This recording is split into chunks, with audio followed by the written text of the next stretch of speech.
Hello friends, எல்லோருக்கும் வணக்கம். Welcome to young investor channel. Actually Sunday வீடியோவில் பார்த்தீங்கன்னா சண்டே எபிசோட் பார்ப்போம். சண்டே எபிசோடில் அந்த வீக்லி மார்க்கெட்டில் நடந்த சில இம்பார்ட்டன்ட் அப்டேட்ஸ், கம்பெனியோட அடுத்த கட்ட இன்வெஸ்ட்மெண்ட் அது எல்லாமே டிஸ்கஸ் பண்ணுவோம். ஸோ அதுதான் அந்த வீடியோவில் டிஸ்கஸ் பண்ண போகிறோம். ஃபர்ஸ்ட் பார்த்தீங்கன்னா last market closing Nifty bank 53,583 பாயிண்ட்ஸில் க்ளோஸ் ஆயிருக்கு. 60 பாயிண்ட்ஸ் பாசிட்டிவ், 0.11% ரேலியாக இருக்குது நிஃப்டி பேங்க். நிஃப்டி 50 24,768 பாயிண்ட்ஸில் இருக்குது. 124 பாயிண்ட்ஸ் மேலே போயிருக்கு. 0.51% பாசிட்டிவ் நிஃப்டி 50. பிஎஸ்சி சென்செக்ஸ் 82,133 பாயிண்ட்ஸில் க்ளோஸ் ஆயிருக்கு. 519 பாயிண்ட்ஸ் பாசிட்டிவ், 0.64% ரேலியாக இருக்குது. கோல்ட் 10 கிராம் 24 கேரட் 78,870 அந்த ரேஞ்சில் இருக்குது. 980 ருபீஸ் பார்த்தீங்கன்னா கோல்டு மேலே போயிருக்கு. டாலர் அகேன்ஸ்ட் இந்தியன் ருபி பார்க்கும்போது 0.11% அப் ட்ரெண்டில் இருக்குது. 84.78 ருபீஸ் அந்த ரேஞ்சில் இருக்குது dollar against Indian rupee. Next பார்த்தீங்கன்னா இந்த என்ஆர்ஐ அக்கௌண்ட்ஸ்னு சொல்லுவாங்க, விச் மீன்ஸ் வெளிநாட்டு வாழ் இந்தியர்கள். அவங்க வந்து பார்த்தீங்கன்னா ஸ்டாக் மார்க்கெட்டில் இன்வெஸ்ட்மெண்ட் பண்ணுறதுக்கு சில ரூல்ஸ் அண்ட் ரெகுலேஷன் வந்து செபி வந்து சில புதிய ரூல்ஸை கொண்டு வராங்க உள்ள. இதில் அந்த ஃபியூச்சர்ஸ் அண்ட் ஆப்ஷன்ஸ் அந்த டிபார்ட்மெண்ட்டில் பார்ட்டிசிபேட் பண்ணுற கஸ்டோடியல் பார்ட்டிசிபென்ட் அப்படிங்கிற சிபி கோடு அது வந்து இனி தேவை அப்படின்னு சொல்லியிருக்காங்க. ஒரே ஒரு கிளியரிங் மெம்பர் மட்டும் போதும் அப்படின்னு சொல்லியிருக்காங்க. கிளியரிங் கார்பரேஷன் அந்த அமைப்பு வந்து பார்த்தீங்கன்னா அந்த என்ஆர்ஐயோட செயல்பாடுகள் எல்லாமே கண்காணிப்பாங்க. எப்படி கண்காணிப்பாங்க அப்படின்னு பார்க்கும்போது அந்த பேன் எண் இருக்குல்ல, பேன் கார்டு நம்பர், அதை வச்சு இவங்க வந்து கண்காணிப்பாங்க அப்படின்னு சொல்லியிருக்காங்க. ஸோ இதை பேஸ் பண்ணி பப்ளிக் கமெண்ட்ஸ் வந்து 31 விச் மீன்ஸ் டிசம்பர் 31 அது எல்லாமே கலெக்ட் பண்ண பிளான் போட்டிருக்காங்க. ஸோ இப்போ வரைக்கும் பார்த்தீங்கன்னா இந்தியாவில் ட்ரேடிங் மேற்கொள்ளணும்னா செபி கோட் நீங்கள் ஃபஸ்ட்டு வாங்கணும். அதுக்கப்புறம் ஒரே நேரத்தில் ஒரே ஒரு கிளியரிங் மெம்பர்கிட்ட மட்டும் நீங்கள் இயங்க முடியும் அப்படின்னு சொல்கிறாங்க. ஆனால் பேன் நம்பர் பார்த்தீங்கன்னா அது வந்து இப்போ தனித்துவமாட்டு இருக்கிறதுனால அதை பயன்படுத்தி கிளியரன்ஸ் அதை வந்து அறிய முடியும் அப்படின்னு சொல்கிறாங்க. பட் இப்போ என்ன சொல்கிறாங்கன்னா பேன் எண் மட்டுமே போதுமானது, அதாவது பேன் நம்பர் மட்டுமே போதுமானது அப்படின்னு சொல்கிறாங்க. சிபி கோட் வந்து தனியாட்டு தேவைப்படாது அப்படின்னு இப்போ புதுசாக ரூல்ஸ் கொண்டு வந்திருக்காங்க. இது அந்த செபி கொடுத்துருக்க ரூல்ஸில் என்ஆர்ஐயோட இன்வெஸ்ட்மெண்ட் எல்லாமே வந்து இந்த கிளியரிங் கார்பரேஷன் அப்படிங்கிற டிபார்ட்மெண்ட் நேரடியாகவே கண்காணிப்பாங்க. அது மட்டும் இல்லாமல் என்ஆர்ஐயோட நிலைகளை வந்து பார்த்தீங்கன்னா செபி வந்து, அதாவது அவங்களுக்கான அந்த ரூல்ஸை வந்து செபி வந்து அப்பப்போ வந்து மாற்றிட்டு இருக்காங்க. ஸோ ஓவரால் இது வந்து என்ஆர்ஐ இன்வெஸ்ட்மெண்ட் அதில் வந்து சில ரூல்ஸ் அண்ட் ரெகுலேஷனை வந்து செபி மாற்றுறாங்க. அது சம்மந்தமான அப்டேட்ஸ். இது பார்த்தீங்கன்னா ஒரு பிச்சைக்காரனுக்கு இவ்வளோ வருமானமா அப்படிங்கிற ஒரு மாதிரி இருக்குது. ஸோ ஓவரால் இந்த நியூஸ் நீங்கள் நிறைய பேர் கேள்விப்பட்டிருப்பீங்க. ஸோ இது வந்து வடிவேல் நகைச்சுவை மாதிரி தான் இருக்குது. பட் ஆக்சுவலி அது நிஜத்தில் நடந்திருக்கு. மும்பையில் பார்த்தீங்கன்னா பரத் ஜெயின் அப்படிங்கிற ஒருத்தர் வந்து பிச்சை எடுத்து 7.5 கோடி ரூபாய்க்கு அசட் சேர்த்துருக்காரு. ப்ளஸ் வந்து 2 ஹவுஸ் இருக்குது. அந்த 2 வீடோட வேல்யூ பார்க்கும்போது 1.5 crores அந்த வேல்யூவில் இருக்குது. ஒரு மளிகை கடையாக அவர் வந்துச்சு நடத்திட்டு வராரு. ஸோ ஒரு நாள் 12 மணி நேரம் வந்து பார்த்தீங்கன்னா அவர் பிச்சை எடுக்கிறாரு அப்படின்னு சொல்கிறாங்க. ஸோ 2500 rupees வந்து அவர் வந்து ஒன் டே வந்து பெர் டே வந்து ஏர்ன் பண்ணுறாரு. ஸோ அப்படி வந்து 40 years வந்து அவர் அந்த மாதிரி பண்ணிட்டு இருக்காரு அப்படின்னு சொல்கிறாங்க. ஸோ 1 month இன்கம் பார்க்கும்போது 75,000 வரைக்கும் அவருக்கு வருது அப்படின்னு சொல்கிறாங்க. தானேல 2 கடை வச்சிருக்காரு. 2 வீடு மட்டுமே வாடகையாட்டு விடுறாரு. அதுலேருந்து 30,000 பார்த்தீங்கன்னா அவருக்கு செப்பரேட் இன்கம் வருது அப்படின்னு சொல்கிறாரு. அது மட்டும் இல்லாமல் இந்த பிச்சை எடுக்கிறது பெங்கிங் மூலமாட்டு வர ரெவன்யூவில் வந்து அவங்களோட குழந்தைகளை வந்து பெரிய தனியார் கான்வென்ட்ஸ்லையும் படிக்க வைக்கிறாரு அப்படின்னும் சொல்கிறாங்க. கொல்கத்தாவை சேர்ந்த ஒரு நபர் வந்து 24 hours பிச்சை எடுத்தால் எவ்வளோ சம்பாதிக்க முடிகிறது அப்படிங்கிற ஒரு வீடியோ வந்து பார்த்தீங்கன்னா அப்லோட் பண்ணியிருக்காரு. ஆனால் அவருக்கு கிடைச்சதோ வெறும் 34 ரூபா தான். ஆல்ரெடி பார்த்தீங்கன்னா ராஜஸ்தானில் ஒரு பெண் இந்திராபாய் அப்படிங்கிற ஒரு பெண் வந்து அவங்களோட 5 சில்ட்ரன்ஸை வச்சு பிச்சை எடுத்து 45 daysல வந்து 2 lakhs, அதாவது 2.5 lakhs வந்து அவங்க ஏர்ன் பண்ணாங்க அப்படிங்கிற நியூஸ் வந்துச்சு. இப்போ மும்பையில் வந்து பார்த்தீங்கன்னா ஒரு பெக்கர் வந்து நியர்லி 9 crores வேல்யூக்கு அசட்ஸ் வச்சிருக்கிறது எல்லாத்தையுமே பார்த்தீங்கன்னா ஒரு நர்வஸ்னஸுக்கு ஆழ்த்திருக்கு. ஸோ ஓவரால் இது வந்து பார்த்தீங்கன்னா மும்பைலேருந்து வந்து அப்டேட்ஸ். நீங்கள் நிறைய பேர் இதை கேட்டிருப்பீங்க, நானே நியூஸில் பார்த்தேன் அந்த நியூஸை. நெக்ஸ்ட் பார்த்தீங்கன்னா இந்தியாவில் ஜிஎஸ்டி அந்த டேக்ஸ் டிபார்ட்மெண்ட்டில் சில ஸ்லாபை புதுசாக கொண்டு வர இருக்கிறாங்க. இப்போ வரைக்கும் பார்த்தீங்கன்னா 35% அந்த ரேட் ஸ்லாப் வந்து டேக்ஸ் ஸ்லாப் வந்து கிடையாது. பட் இப்போ புதுசாக கொண்டு வரதுக்கு சென்ட்ரல் கவர்மெண்ட் வந்து கமிட்டி வந்து பரிசீலனை பண்ணிட்டு இருக்காங்க. பட் ஆக்சுவலி இப்போ என்ன சொல்கிறாங்கன்னா இந்தியாவோட அந்த வணிகர்கள் கூட்டமைப்புனே உண்டு, இந்தியா செல்லர்ஸ் கலெக்டிவ், அந்த டிபார்ட்மெண்ட் என்ன சொல்கிறாங்கன்னா இதை வந்து நீங்கள் கைவிடுங்க அப்படின்னு சொல்கிறாங்க ஃபினான்ஸ் மினிஸ்ட்ரிக்கும்.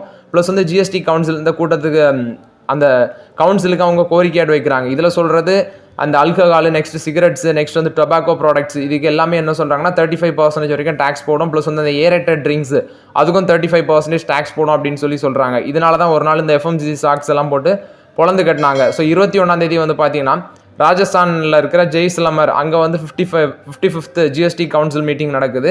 ஸோ இப்போ ட்ரேடர்ஸ் அதாவது வணிகர்கள் என்ன சொல்கிறாங்கன்னா எங்களுக்கு அதாவது இந்த இடைத்தரகர்கள்லாம் இருப்பாங்க ஸோ அவங்களுக்கு வந்து கமிஷன் அஃபெக்ட் ஆகும் அப்படின்னு சொல்கிறாங்க. ப்ளஸ் வந்து சைனா ப்ராடக்ட்ஸோட ஊடுருவல் அதிகரிக்கும். நெக்ஸ்ட் வந்து பார்த்தீங்கன்னா ட்ரேடர்ஸ் இப்படி தான் சொல்கிறாங்க. பட் ஆக்சுவலி இந்த மதுபான பொருட்கள் which means alcohol, aerated drinks, next வந்து இந்த டொபாக்கோ ப்ராடக்ட்ஸ் இதுக்கெல்லாம் 35% ஜிஎஸ்டி போட்டிங்கன்னா கள்ளச்சந்தைக்கு அதிகமாட்டு உருவாகும் அப்படின்னு சொல்கிறாங்க. ப்ளஸ் வந்து இந்த ரீட்டைல் ஷாப்ஸ் வச்சு நடத்துகிறவங்க கிரானா ஸ்டோர்ஸ் இவங்கெல்லாம் பெருசாட்டு பாதிக்கப்படுவாங்க அப்படின்னு சொல்கிறாங்க. ஆல்ரெடி வந்து பார்த்தீங்கன்னா இந்த குயிக் காமர்ஸ்னால இந்த kirana store nearly I think 2 lakhs 2 crore எனக்கு மறந்துடுச்சு கிரானா ஸ்டோர்ஸ் நிறைய க்ளோஸ் ஆகிருக்குது. ஸோ அது மாதிரி பார்த்தீங்கன்னா இன்னும் அஃபெக்ட் ஆக சான்சஸ் இருக்குது அப்படின்னு சொல்லி இந்த வணிகர்கள் அதாவது இந்தியா கலெக்டிவ் அந்த இந்தியா செல்லர்ஸ் கலெக்டிவ் இந்த கூட்டமைப்பு வந்து சென்ட்ரல் கவர்மெண்ட்டுக்கும் ஃபினான்ஸ் மினிஸ்ட்ரிக்கும் ஜிஎஸ்டி கவுன்சிலுக்கும் வந்து சொல்கிறாங்க. பட் ஆக்சுவலி என்ன முடிவு எடுக்க போகிறாங்க அப்படின்னு சொல்லி 21th நடக்கிற மீட்டிங்கில் தான் தெரியும். அது வரைக்கும் நம்ம வெயிட் பண்ணி தான் ஆகணும். நெக்ஸ்ட் பார்த்தீங்கன்னா ஃபேமஸ் பிஸ்கட் மேனுஃபேக்சர் பண்ணுற கம்பெனி தான் பிரிட்டானியா. இவங்க என்ன சொல்கிறாங்கன்னா நாங்கள் வந்து படிப்படியாட்டு பிஸ்கட்ஸோட ப்ராடக்ட்ஸோட ப்ரைஸஸ் வந்து 3 to 5% வரைக்கும் இன்க்ரீஸ் பண்ணுவோம் அப்படின்னு சொல்லி சொல்கிறாங்க. ரீசன்ஸ் பார்க்கும்போது ரா மெட்டீரியல்ஸ் காஸ்ட் அதிகரிக்குது. ஸோ அதனால நாங்கள் தவிர்க்க முடியாத காரணத்தினால இப்படி ஒரு முடிவு எடுக்கிறோம்னு சொல்லி மென்ஷன் பண்ணுறாங்க. அதுவும் இல்லாமல் இந்த பாம் ஆயில் இம்போர்ட் டேக்ஸ் வந்து 40% வரைக்கும் இன்க்ரீஸ் பண்ணிட்டாங்க. இதுவும் பார்த்தீங்கன்னா உங்களுக்கு ஒரு ரா மெட்டீரியல்ஸ் காஸ்ட்டில் அடி வாங்குறதுனால 3 to 5% இன்க்ரீஸ் பண்ணுறோம். ப்ளஸ் வந்து போக 4 to 5% வரைக்கும் பார்த்தீங்கன்னா ஒருவேளை கட்டுப்படுத்த முடியல அப்படிங்கிற பட்சத்தில் இன்னும் இன்க்ரீஸ் பண்ணும் அப்படின்னு சொல்லி அந்த கம்பெனிஸோட ஆஃபீஸஸ் எல்லாமே சொல்கிறாங்க. அதுவும் இல்லாமல் சில ப்ராடக்ட்ஸ் வந்து புதுசாக அவங்க வந்து இன்ட்ரடியூஸ் பண்ணியிருக்காங்க. அது சில ஏரியாஸில் அவங்களுக்கு நல்ல ஒரு ஒர்க் அவுட் ஆயிருக்கு அப்படின்னு சொல்கிறாங்க. 2 southern ஸ்டேட்ஸில் வந்து அது நல்ல ஒர்க் அவுட் ஆயிருக்கு அப்படின்னு சொல்கிறாங்க. ஸோ ஓவரால் இது வந்து பிரிட்டானியா கொடுத்த அப்டேட்டு. ஒரு பக்கம் 21 ஜிஎஸ்டி கவுன்சில் மீட்டிங்கில் என்ன எடுக்காங்களோ தெரில. மேபி அப்படி முடிவு எடுத்தாங்கன்னா அந்த விஎஸ்டி இண்டஸ்ட்ரீஸு நேற்று அடுத்தது வந்து பார்த்தீங்கன்னா அந்த கோத்ரேஜ் ஃபிலிப்ஸு அடுத்தது ஐடிசி இது எல்லாமே அஃபெக்ட் ஆகவும் சான்ஸ் இருக்குது. But actually Varun beverages so நம்ம வெயிட் பண்ணி தான் பார்க்கணும் என்ன நடக்க போகுது அப்படின்னு சொல்லி. நெக்ஸ்ட் பார்த்தீங்கன்னா இண்டஸ்இண்ட் பேங்க் ஆக்சுவலி லாஸ்ட் மார்க்கெட்டில் அது இன்னும் பார்த்தீங்கன்னா அடி விழுந்துச்சு. 965 ரூபா வரைக்கும் போனாங்க. சுவிட்சர்லாண்ட் பேஸ்டு ப்ரோக்கரேஜஸான இந்த யூபிஎஸ் வந்து டார்கெட் ப்ரைஸ் வந்து அவங்களுக்கு சொல்லியிருந்தாங்க. ஸோ யூபிஎஸ் வந்து பார்த்தீங்கன்னா டார்கெட் ப்ரைஸ் ஸ்லாஷ் பண்ணுறாங்க. ஸோ ஆக்சுவலி 3% வரைக்கும் ட்ராப் ஆச்சு. 965 ரூபா போனது கடைசியில் 986 ரூபாவில் க்ளோஸ் ஆச்சு. அவங்க முன்ன சொன்ன டார்கெட் ப்ரைஸை விட குறைச்சி சொன்ன காரணத்தினால தான் போட்டு பொழந்துட்டாங்க.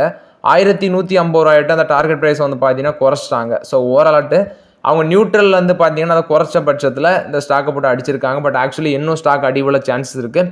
Still the bank stocks and micro finance industry அது வந்து ப்ரெஷரில் தான் இருக்குது. மேபி நெக்ஸ்ட் ரிசல்ட்ஸில் அடி வாங்கினாலும் இறங்க சான்சஸ் இருக்குது. அதனால தான் நான் சொல்கிறது இண்டஸ்இண்ட் பேங்க்கில் ஸ்லோவாகவே ஆப்பர்ச்சுனிட்டி யூஸ் பண்ணுங்கிறது என்னோட கருத்து. ஸ்லோவாகவே யூஸ் பண்ணுங்கள். ராஜஸ்தானில் rising Rajasthan summit which means அது வந்து பார்த்தீங்கன்னா குளோபல் இன்வெஸ்டர் சமிட். அது வந்து வேரியஸ் ஸ்டேட்டில் நேம்ஸை டிஃபரெண்ட் பண்ணி நடத்துகிறாங்க.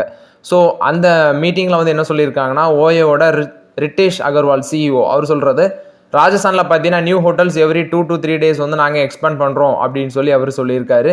மேபி அவங்களோட ஹோட்டல் பிஸ்னஸை வந்து அங்கே இன்னும் நாங்கள் எக்ஸ்பேண்ட் பண்ண இருக்கிறோம் அப்படின்னு சொல்லி ஓஏ ஹோட்டல்ஸை வந்து அவங்க அந்த டூரிசம் பிஸ்னஸ் அந்த செக்மெண்ட்டில் வந்து இன்னும் எக்ஸ்பேண்ட் பண்ண இருக்கிறோம் அப்படின்னு சொல்லி ஓயோட சிஓ சொல்லியிருக்காரு. ஸோ ஓவரால் இது வந்து ஓயோ கொடுத்த அப்டேட்டு.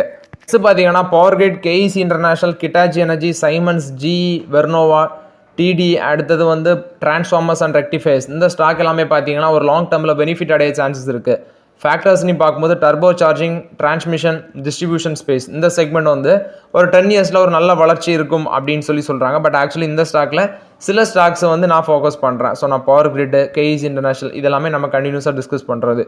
ஏன் சொல்கிறாங்கன்னா அந்த ரினோபிள் எனர்ஜி, நெக்ஸ்ட் கிரிட்டு, அடுத்தது one sun one world one grid இந்த மாதிரி sector, next transmission and distribution இந்த செக்மெண்ட்லாம் ஒரு லாங் டேர்மில் நல்ல க்ரோத் இருக்கும்னு சொல்லி அவங்க எக்ஸ்பெக்ட் பண்ணுறாங்க. டிமாண்டும் பார்த்தீங்கன்னா அதிகரிச்சுட்டு வருது. ஸோ எலக்ட்ரிசிட்டி டிமாண்டும் வந்து அதிகரிக்குது. But actually H1 financial 25 first of the financial 25 state government plus வந்து சென்ட்ரல் கவர்மெண்டோட அந்த கேபிட்டல் எக்ஸ்பெண்டிச்சர் ஸ்பெண்டிங் பயங்கரமாக குறைஞ்சி சென்ட்ரல் கவர்மெண்டோட கேபிட்டல் எக்ஸ்பெண்டிச்சர் 15.4% டிக்ளைன் ஆயிருக்கு. ஸ்டேட் கவர்மெண்டோட கேபிட்டல் எக்ஸ்பெண்டிச்சர் 10.5% இருக்குது. இயர் ஆன் இயர் பேஸில் டிக்ளைன் ஆயிருக்கு. But actually 37% of the total அவங்களோட பட்ஜெட்டில் தான் டார்கெட்டை வந்து அட்டைன் பண்ணியிருக்காங்க central government. 28% of the budget annual டார்கெட்டை தான் இவங்க யார் ஸ்டேட் கவர்மெண்ட் ரீச் பண்ணியிருக்காங்க. சென்ட்ரல் எலக்ட்ரிசிட்டி அத்தாரிட்டி என்ன சொல்கிறாங்கன்னா, நாங்கள் வந்து ஃபினான்ஷியல் 22 to 32 அந்த காலகட்டத்தில் ஒரு 9.1 lakh crore வந்து டிரான்ஸ்மிஷன் அண்ட் டிஸ்ட்ரிபியூஷன் செக்மெண்ட்டில் வந்து இன்வெஸ்ட்மெண்ட் பண்ணுறோம் அப்படின்னு சொல்லி சென்ட்ரல் எலக்ட்ரிசிட்டி அத்தாரிட்டி சொல்கிறாங்க. ஸோ இது வந்து பார்த்தீங்கன்னா இந்த renewable energy projects, power infrastructure companies, இந்த செக்மெண்ட்டில் இருக்கிற கம்பெனிஸுக்கு எல்லாமே ஒரு நல்ல பெனிஃபிட்டாக இருக்கும் அப்படிங்கிறது என்னோட கருத்து.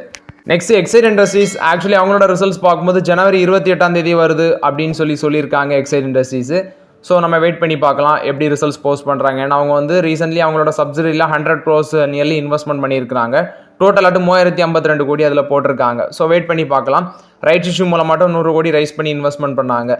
ஸோ இந்த பவர் செக்டார் கம்பெனிஸை பற்றி நம்ம டிஸ்கஸ் பண்ணோம். இதில் வந்து பார்த்தீங்கன்னா நம்ம நிறைய ஸ்டாக்ஸ் ஃபோக்கஸ் பண்ணுறோம். இப்போ பவர்னு பார்க்கும்போது டாடா பவர், என்டிபிசி ஃபோக்கஸ் பண்ணுறோம். அதுக்கு ஃபினான்ஸ் பண்ணுறதுன்னு பார்த்தீங்கன்னா ஆர்இசி, பவர் ஃபினான்ஸ் கார்பரேஷன், அடுத்தது வந்து பவர் கிரிட் கார்பரேஷன், இப்படி நிறைய கம்பெனிஸ் நம்ம ஃபோக்கஸ் பண்ணுறோம். நெக்ஸ்ட் கேபிட்டல் எக்ஸ்பெண்டிச்சர் ஸ்பெண்டிங்கில் நிறைய கம்பெனிஸ் இருக்குது. ஸோ அது வந்து ஃபண்டமெண்டல் செக் பண்ணிவிட்டு கரெக்டாக உள்ளே போங்க. ஸோ அது இந்த செக்டரில் இருக்க எல்லா கம்பெனிஸும் பெனிஃபிட் அப்படின்னு சொல்லி போய் தவறான முடிவு எடுத்துடாதீங்க. ரொம்பவே பவர் செக்டரில் செலக்ட் பண்ணும்போது ரொம்பவே கேர்ஃபுல்லாக செலக்ட் பண்ணுங்கிறது என்னோட கருத்து.